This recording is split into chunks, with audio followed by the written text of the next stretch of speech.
Howdy, howdy, folks. It's the Texas Football Talking Points series. I'm Managing Editor Travis Stewart, Associate Editor Greg Tepper, and today it's Bama Talk.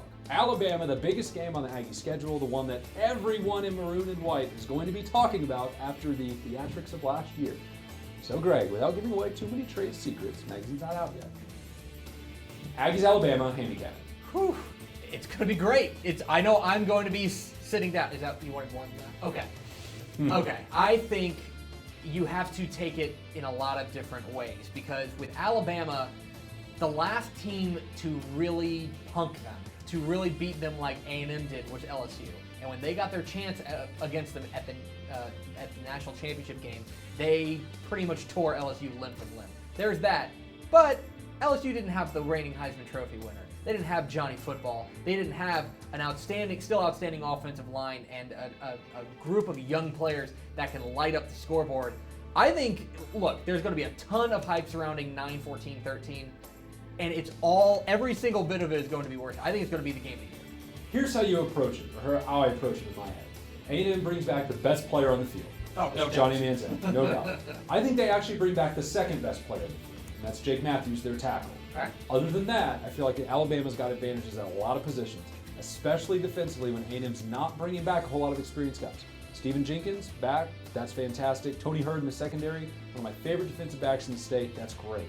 But Alabama, from front to back, they have more experienced guys. Now, it's at College Station, and not every stadium is a true home field advantage, but that one is.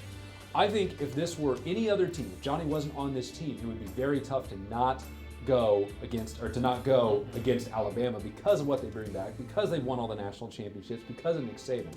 But Manziel has to give you pause, because what he did last year was remarkable.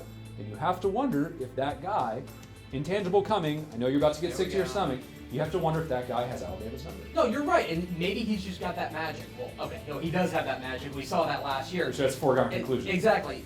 It does come down. I think the biggest thing, can the A&M defense, in just the third game of the year, get it together and slow down what's going to be a pretty darn good Alabama offense with A.J. McCarron back? That's what determines it. Johnny Manziel is going to get his. It's going to be the question of, can the A&M defense slow down Alabama? All right, answer the question. Can they? Yes. Will they?